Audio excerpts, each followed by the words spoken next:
গানের গলাটা কিন্তু এখনো ভালোই আছে। বাবা, কফি নিয়ে এলে যে? পত্নী সেবা। কাজের চাপে এখন আর তোমার সঙ্গে সময় কাটানোই হয় না, কথা বলা তো দূর। মনে আছে বিয়ের পরে কতদিন আমরা এখানে অনেক রাত অব্দি দাঁড়িয়ে গল্প করতাম? খুব মিস করি সেই সময়টা। তাই ভাবছিলাম এই কেসটা সলভ হয়ে গেলে কিছুদিন ছুটি নিয়ে আমরা সবাই মিলে দীঘা বা মন্দারমণি ঘুরে আসবো। সেখানে গিয়ে কোনো একটা হোটেলে একটা সি ফেসিং রুম নেব, আর রাতে অনেক দেরি অবধি তুমি আমি সেখানে দাঁড়িয়ে গল্প করবো, লেট নাইট রোম্যান্স। ব্যাপারটা জমে যাবে না? কি চাই? কিছু চাই না, দীঘা বা মন্দারমণি, তারপর তুমি আমি সমুদ্র আর লেট নাইট রোম্যান্স। না মানে তুমি তো ঠিক এতটা রোমান্টিক নও, তাই জিজ্ঞেস করছিলাম। ব্যাপারখানা কি? তোমাকে আমাদের মিশনে সামিল হতে হবে। মানে?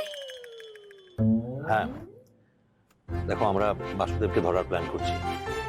ও কাল আসছে রায়ের সঙ্গে ডেট করতে। কে রাই? রোহিতের গার্লফ্রেন্ড, মানে এখন তার নাম রিয়া। দাঁড়াও দাঁড়াও, কিছু বুঝতে পারছি না। রোহিতের গার্লফ্রেন্ড আসছে আর একজনের সঙ্গে ডেট করতে, কেন? রায় এখানে টোপ, আর আমি? হোপ।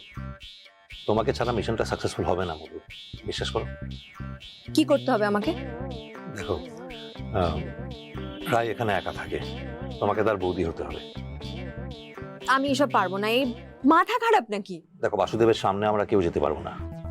বাসুদেব বা প্রতীক আমাদের সবাইকে চেনে, তাই তুমি আর রাই আমাদের ভরসা। আর তুমি চাও না নিতিন যার জন্য মারা গেল সে ধরা পড়ুক, শাস্তি পাক? আরে ভয় পাচ্ছ কেন? তুমি তো এমনি ড্রামা কুইন।